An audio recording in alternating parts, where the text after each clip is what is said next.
ભુજમાં આગળ વાત કરીએ તો ગીર સોમનાથમાં આગામી તારીખ 24 થી લઈને 26 દરમિયાન યોજાનાર સોમનાથ મહોત્સવની તૈયારીઓની કલેક્ટરે મુલાકાત લઈ અને સમીક્ષા કરી હતી। રાજ્યમાં સૌપ્રથમવાર યોજાનાર સોમનાથ મહોત્સવમાં પદ્મશ્રી, પદ્મભૂષણ અને પદ્મવિભૂષણ સન્માનિત ભારતીય કલાકારો દ્વારા નૃત્ય સંગીત મહોત્સવ મનાવવામાં આવશે।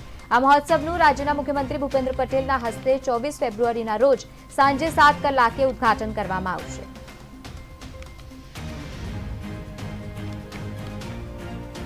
તો તેની સાથે જ તૈયારીઓની આખરી ઓપ આપવામાં આવી રહી છે। જે રીતે મુખ્યમંત્રી ભૂપેન્દ્ર પટેલે સાંજે 7 કલાકે ઉદ્ઘાટન કરશે। મહાશિવરાત્રી નિમિત્તે 24 થી લઈને 26 ફેબ્રુઆરી 2025 દરમિયાન સોમનાથ ખાતે આયોજિત આ મહોત્સવમાં શ્રદ્ધાવાન ભક્તો માટે સુપ્રસિદ્ધ કલાકારો દ્વારા વીણા વડે ભજન અને સાથે જ રાસથી ડાયરા સહિત વિવિધ અલૌકિક કાર્યક્રમોનું પણ આયોજન કરવામાં આવ્યું છે।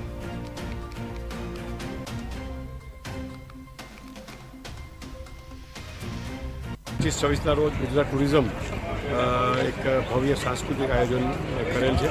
એમાં દેશના ખ્યાતનામ કલાકારો કે જે પદ્મવિભૂષણ, પદ્મભૂષણ, પદ્મશ્રી, ગ્રેમી એવોર્ડથી સન્માનિત થયેલા છે એ લોકો પોતાનું લાઈવ પરફોર્મન્સ અહીં આપવાના છે। અને મહાશિવરાત્રિ એ મોટામાં મોટો એક તહેવાર છે, તો તે દિવસે અહીંયા ભક્તોનું પણ ઘણી મોટી સંખ્યામાં દર્શનનો લાભ લેવા માટે પધારતા હોય તો એમને કોઈ અગવડ ના પડે અને તેઓ શાંતિથી દર્શન કરી શકે અને પ્લસ આપણો જે આ સાંસ્કૃતિક કાર્યક્રમ છે એને માણી શકે એટલા માટે આજે અમે આ વિઝિટ કરી છે।